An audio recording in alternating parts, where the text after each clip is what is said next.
now we'll invite Nigel Draffin to sit down on a panel discussion together with all the speakers. It will give everybody here an opportunity to ask the questions that, the specific questions that they want to ask. Nigel knows everything.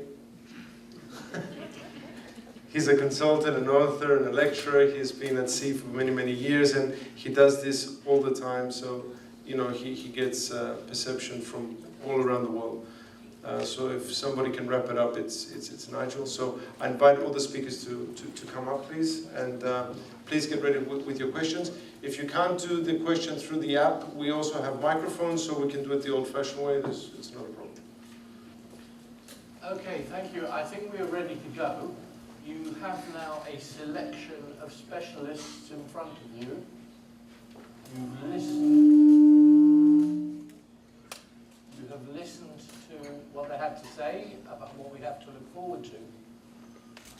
Has anybody got a burning question that they would like to put to a particular member of the panel or to the panel in general? Nigel, there's the first question coming. It's behind you, so you can't see it. Exactly. So the first question was where the MARPOL sample will be drawn, from the barge, the tanks, or the ship's manifold? Right, I think there is one person on this panel who's eminently suited to answering that question. I refer to my director, Unni. Well, you say director, but as a board member, you're also a director. The question is slightly misunderstood. There is only one sample which is known as the MARPOL sample, and that's the delivered MARPOL sample. And this comes at the time of delivery to ship. There are guidelines for taking it, and the IMO guideline states that it should be a continuous drip sample taken at the vessel's inlet manifold.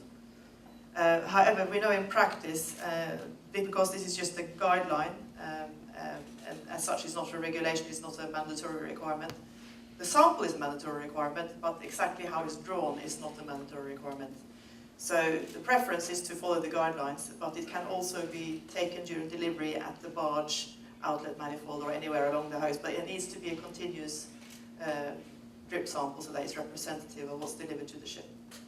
There are other types of samples which have been brought into play now, and that's the in-use sample drawn from the ship. It's also used to verify MARPOL compliance, but it's not a MARPOL sample. And the other type of sample which the IMO will develop guidelines for is samples, onboard samples taken from fuel tanks on the ship, i.e.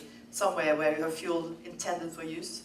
And that's also for MARPOL compliance, but it's not a MARPOL sample as such, it's the onboard sample.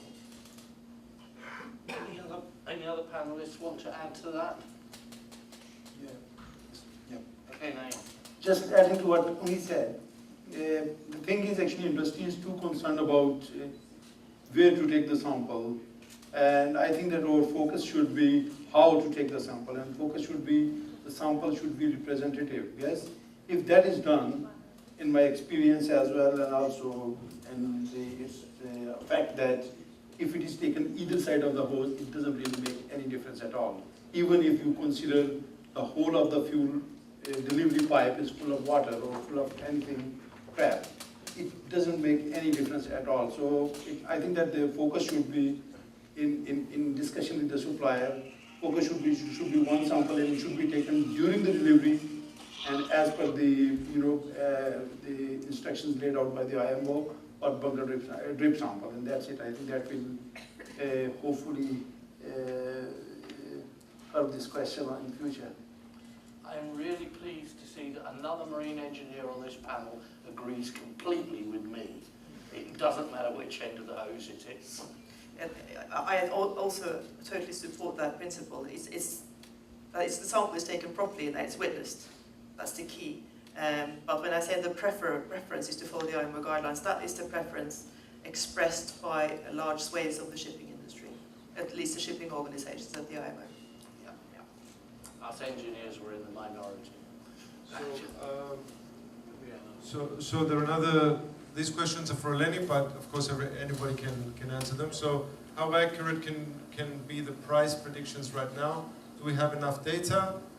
can we trust any prediction?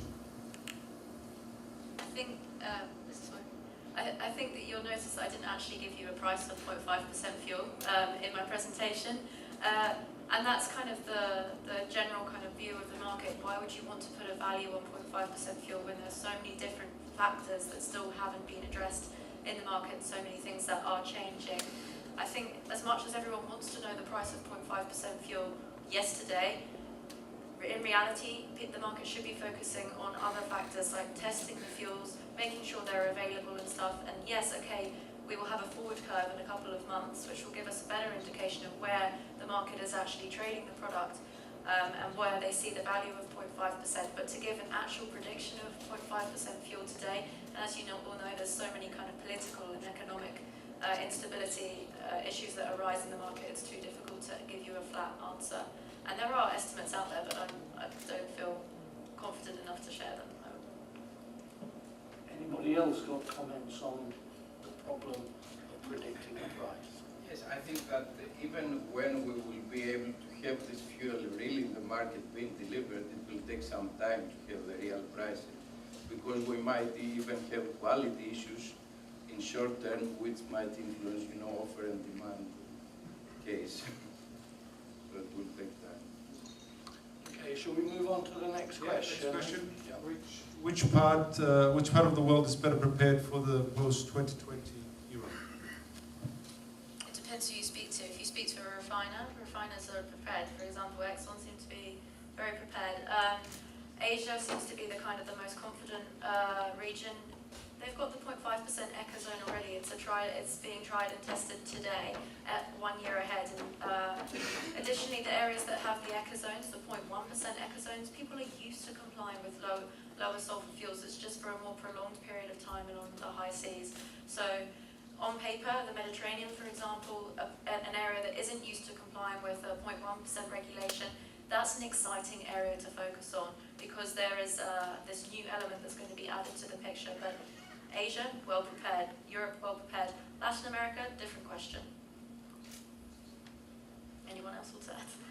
Well, the only comment I would make is that if you look at how we control compliance, you correctly pointed out that people who are within ECHAs have experience, not only the ship operators, but also the port authorities, port state control officers, have experience in managing this policing. However, once we move away from North America or Northern Europe, we enter areas where you may have signatory states with competent port state control, but who have virtually no experience in day-to-day policing of onboard sulphur levels. And that, I think, is an area which is going to be difficult, at least during 2020. The next question, perhaps I should answer this one. So it's please clarify the comment that Malta, you don't have to pay port dues. Is this only applicable to bunker supplies? What was said was basically when you do a bunker on a call in Malta, because in Malta it's an OPL delivery. The answer to that is that you pay an anchorage fee and then a small fee for the length overall of the vessel, and the agency fee. That's what it was referring to. You don't need to pay a large amount of money to be able to bunker in Malta. That's what the reference was about. The next question is there any feedback from the banks for 2020? Are they open to increased credit lines for owners? This is an excellent question. I think Stavros should start on that one. I'm just one of the vessel, not own the vessel. Unfortunately. I would say, I'm not sure, I don't want to give a straight answer with regards to banks, but I would say regarding charters, I would change a little bit. Yes, based on the trade and on the segment I'm talking about, wet or dry, and of course, if we're talking about containers, it's another story. Yes, the answer is that charterers, I'm not talking about banks, that charterers are willing to share or to pay a part of the cost in order to cope and answer to new 2020 requirements, first of all. This is one thing, because in the equation, at least for me, the banks open to increase the credit lines in view of the 2020. It's general, I don't know, I'm not sure. But Stavros, I think it's referring more to if the banks are willing to support the bunker market on the 2020, of the coming of the 2020. So if there's going to be enough credit in the market to be able for the ship owners to comfortably continue running their fleets while buying more expensive bunkers. I think this is the... okay, what can I say? I see a turn of the banks to finance, to open finance to different types of ships with more clean energy, first of all, and also not only, as we discussed earlier, with a propulsion energy as a fuel with regards to propulsion, but also to carry more clean energy, LNGs, LPGs. This is something that I can see. I have some data in my mind in front of me. Let's say that the banks open the credit. Okay, if I can make a comment, I think the question is more timely put to suppliers and traders, which are the ones that provide the credit lines to the shipping companies. And among them, there is some nervousness, and they're not all sure whether the banks are going to be willing to increase their credit facilities. And so this credit available in the market could become a bit pushed, because banks are looking at the whole thing thinking, that's an interesting business model. You have a high-risk business with very low margins, and now you want more credit. Are they going to do that? Something's got to give. Something has to change in the attitude to, the margins have to improve something. I think traditionally traders played the role of a financing organization for bunkers. We've been doing that for many, many years. I think it's going to get a lot more difficult as we move to 2020. The reason being that there are a handful of very trustworthy bunker traders out there that can sustain the kind of credit lines that are required to run modern fleets. And I think it will be a challenge both on the bank side and actual equity that owners can put into trading houses to be able to sustain the 2020 increase in price. Yeah, I think the only person here on the panel who we would look to as a large physical supplier and say, well, are you having trouble with credit? It's not really worth asking Filippos, because his company is bigger than the banks. I know. That's why they pay too much attention to reputation.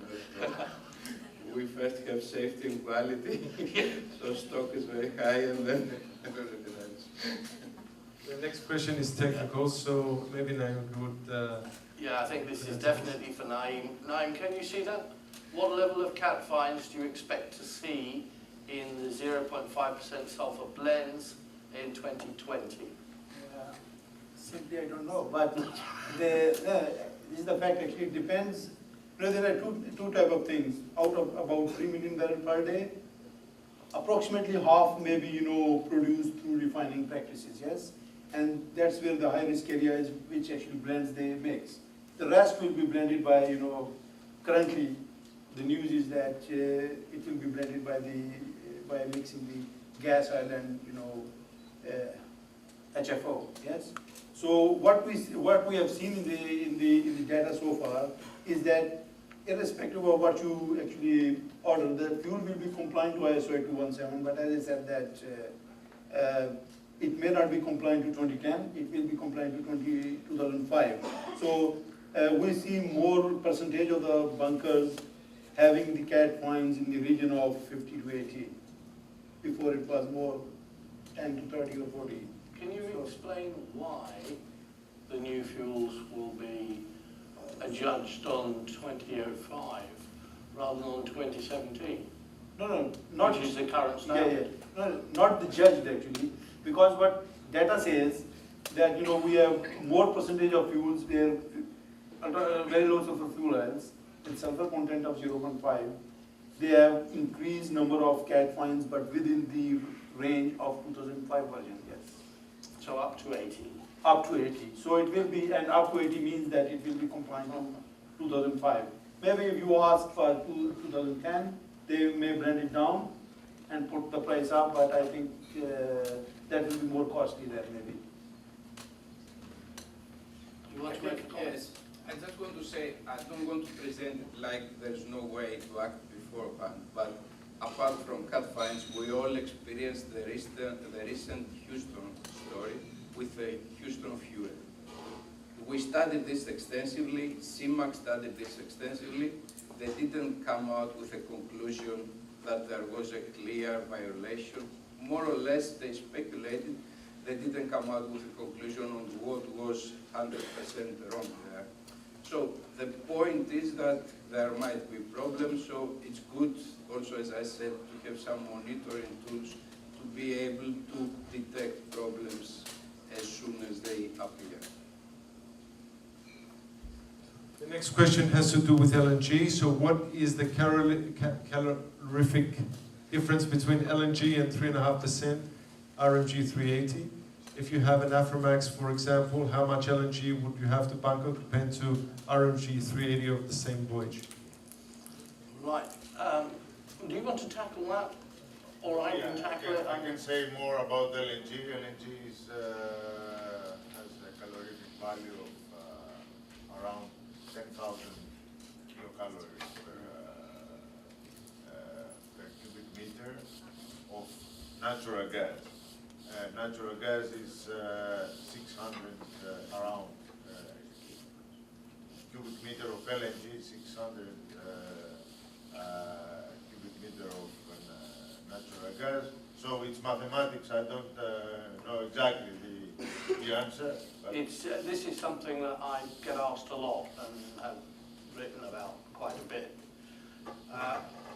In practice, especially for the larger size vessels, and I would take an Aframax as a larger size vessel, you will need at least 1.5 times the space for fuel storage inside the ship when compared against normal liquid fuels like 380.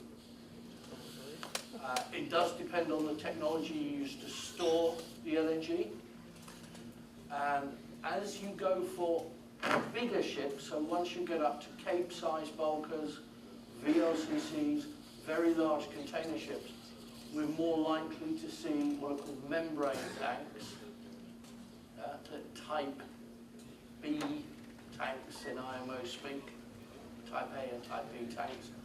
And there the percentage starts to drop a bit. We go down to maybe about 130%, because we can mould the tank more effectively into the space of the ship. So yes, you're going to, if you want the same steaming range, you are going to have to lose a bit of volume, either out of your machinery space or out of your cargo space. I mean, there's no question about that. However, in terms of dead weight, you need fewer tons of LNG to get the same amount of energy into the engine. So you lose out on volume, but you win on dead weight. So ships that are dead weight constrained, then yeah, that sort of helps you along a little bit, if that makes sense. It's just how much LNG would you have to bunker? Well, effectively, if it's by volume, you're going to have to take getting on for 1.5 times as much. If it's by mass, it's going to be less.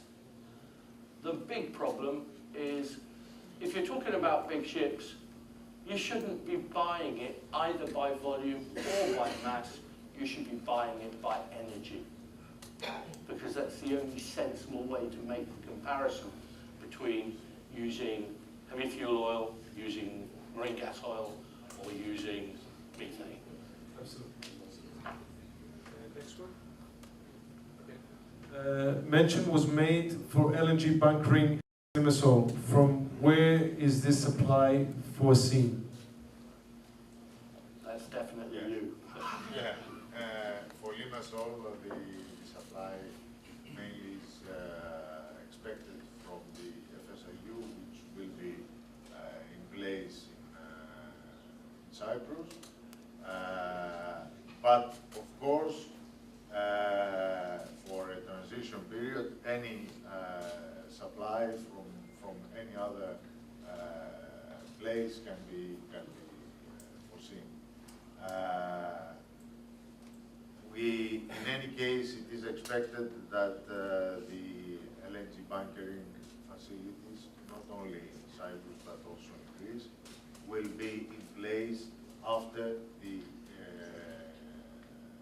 operation of the facilities, of the small-scale LNG facilities in Greece and Cyprus. There are already preparation in Greece. In 2020 there will be truck loading facility station of Revitusa, which will provide the possibility of truck loading supply for bunkering in the late 2020, and in 2022 there will be a supply of LNG for small ships also from Revitusa. In Cyprus, it is, as I mentioned, related to the project of FSIU, which is expected to be in place in the next couple of years. So the FSIU is going to be here to supply gas to the island, and that would be also used as a source for the LNG product. I mean, that is an interesting comparison, because there are a number of places around the world where we see either small-scale LNG import or an FSRU, which is put initially to supply gas to local thermal power plant, but because you end up with liquid stored close to the coast, it means it's much easier to start up LNG bunkering.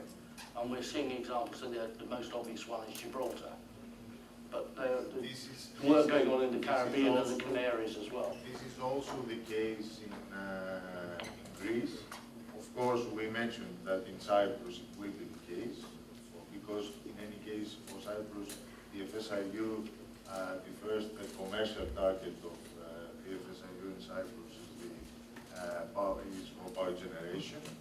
And it can also be the case in Greece for the islands, because there are large islands in Greece in which there are needs for power generation, and also any installation can be also used for power.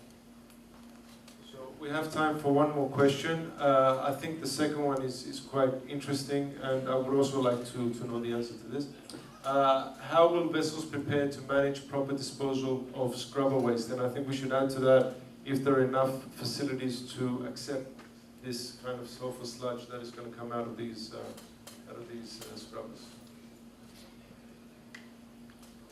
We have a ship management operator on the panel. Can you? Yeah. Would you like to run out to the doors, Stavros? No. First of all, we have to, as we mentioned earlier, scrubbers. We're talking about a new technology.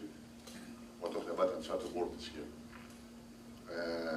Only a few vessels have already compared with the global fleet I'm talking about, and it's, I would say, is also the first question is related. I can say a couple of things. The choice of the majority of the ship owners right now is the open loop scrubbers up to now. This is the data shown. We're not sure yet. Only a few places in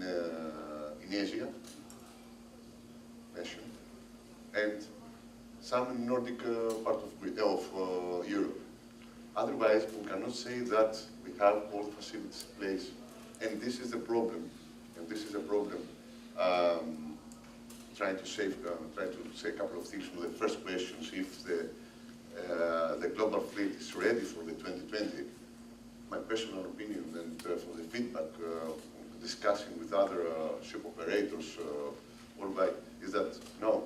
The answer is no. We are not ready. We didn't take proactive steps because that was the proper time in order to cope and to respond to 2020 challenges for the bus. Actually, again, we were quite late. And this is, I don't know, this is my feedback, my personal opinion, but not only have the feedback for other colleagues worldwide. Could I put a supplementary on that to Unni? What has been discussed with regard to the responsibilities of the ports in terms of receiving scrubber waste? It's quite interesting actually that ports do have, or IMO member states do have a responsibility to provide waste reception facilities at ports. This is a responsibility that the member states have not been following through on at all, and it actually comes up in IMO discussions again and again and again that there just isn't enough waste reception facilities around the world for a variety of waste generated on ships that needs to be landed at regular intervals, because there comes to the time when you run out of storage space on the ship. So yeah, it is an issue. You know, some of the proactive areas have gone out. Singapore, when they announced that they would ban open discharges in their waters, also said that, on the other hand, they are going to provide waste reception facilities for waste. So you know, they gave with one, they took away with one hand, and they gave with the other. But I think there's far too few ports that have gone out and said something, so that that information isn't readily available today, and it's quite difficult to find. Exactly. And really, this is not just related to waste from scrubber systems. It's all kinds of waste. Okay. Yeah. It's a very, very good business opportunity for small suppliers. If you are a small supplier in a port who has the capability to supply 3.5% sulphur fuel, and you think you're going to have customers with it, those customers are going to want to get rid of scrubber sludge. Absolutely. Make a few dollars. Actually, a few more questions just came up. So, how will compliance be tested through the BDN or tested as the fuel enters the engine? It's the one on the bottom there. I can't quite see that. So, how compliance Through the BDN. If I can pipe up on that. Yes, do. You can't test compliance with the BDN. However, okay.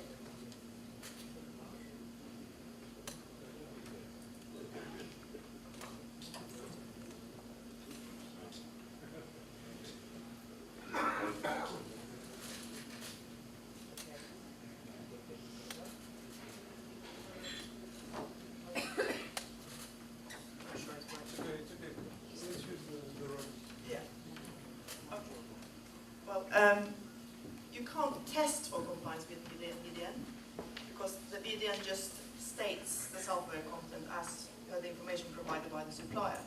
However, the BDN is extremely important because it's the first piece of documentation that Port State Control will look at when they're looking at this. And the consensus in general is that Port State Control will not go beyond the BDN unless they have reason to suspect that there is a non-compliance. So the BDN might in many cases be the piece of documentation which is looked at first. But if you have a BDN that says that you're taking on high sulfur fuel oil and you don't have an IBP certificate supplement that shows you have an operating scrubber, then you're in trouble. Suppose there's one regarding the cylinder oil. oils. Yeah, when should cylinder oils for 2020 be lifted? Yeah, I would say roughly that after October 19, it's a good period to start lifting this. Depending also on how you are going to use it. I mean, if you are dealing with a company which has, let's say, one cylinder oil for all 2020 fuels, then you can start lifting this for use in ECA area.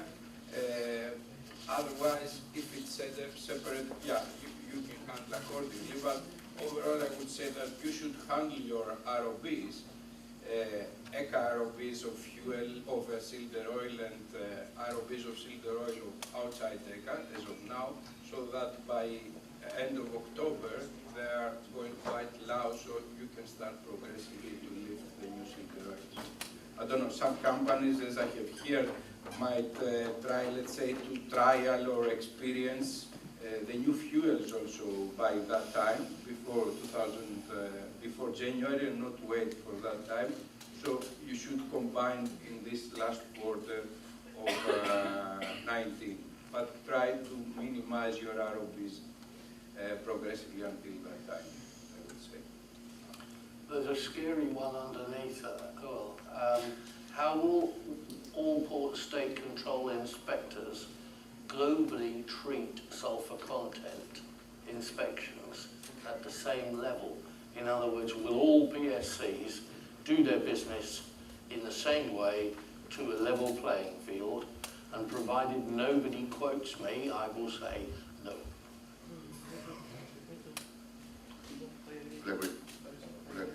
We expect port state control inspectors, I'm talking about in the US Coast Guard, Paris MOU areas, to have Asia, some countries in Asia, for sure AMSA, to have a common approach. I'm sure that we're going to see during the second semester, the second half of 2019, so sort of guidelines with regards to this kind of issue, how it's going to proceed. But this is not all. It's not common. I fully agree with Nigel. If I may come in on that as well.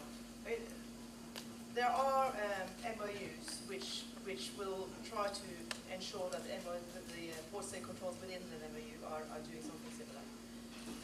But it's not going to be exactly the same, because it's not even exactly the same today. Anyway. For example, in the European Union, there is a requirement to inspect a minimum number of ships, first on the documentation, and secondly to take samples from a minimum amount of those. In the US, taking samples from ships is almost unheard of. It doesn't happen. It's mostly just document inspection.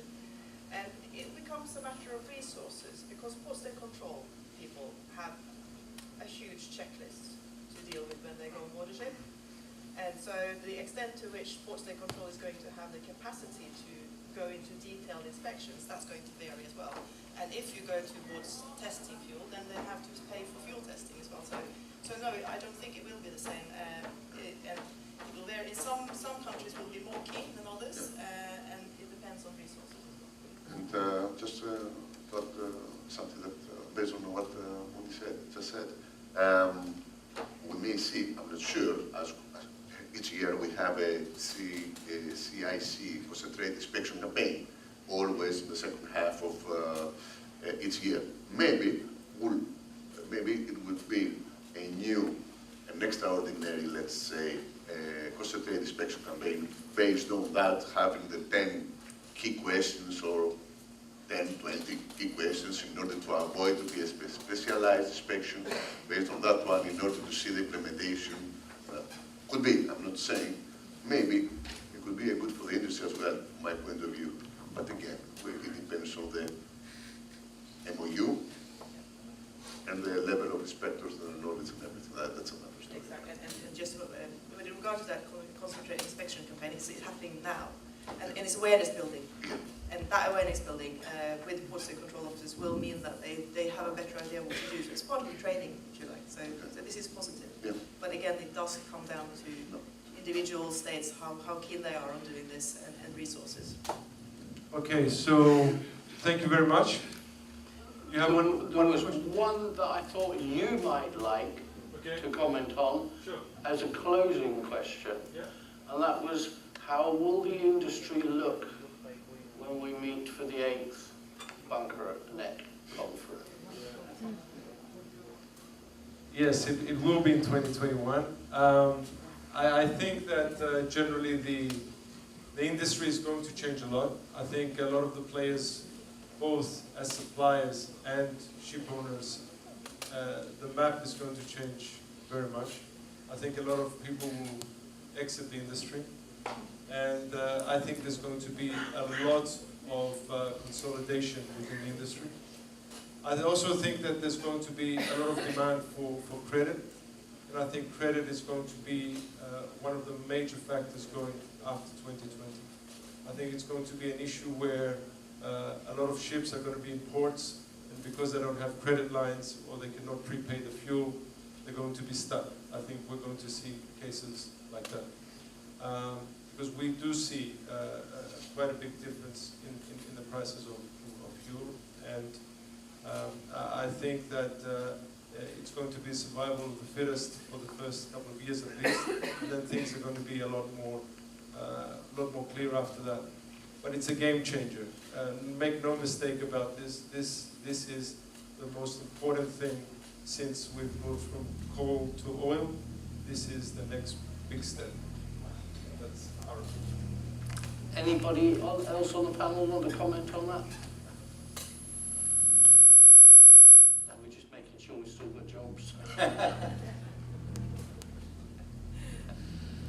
I think that's it. Great. Okay. So thank you all very much for coming. Thank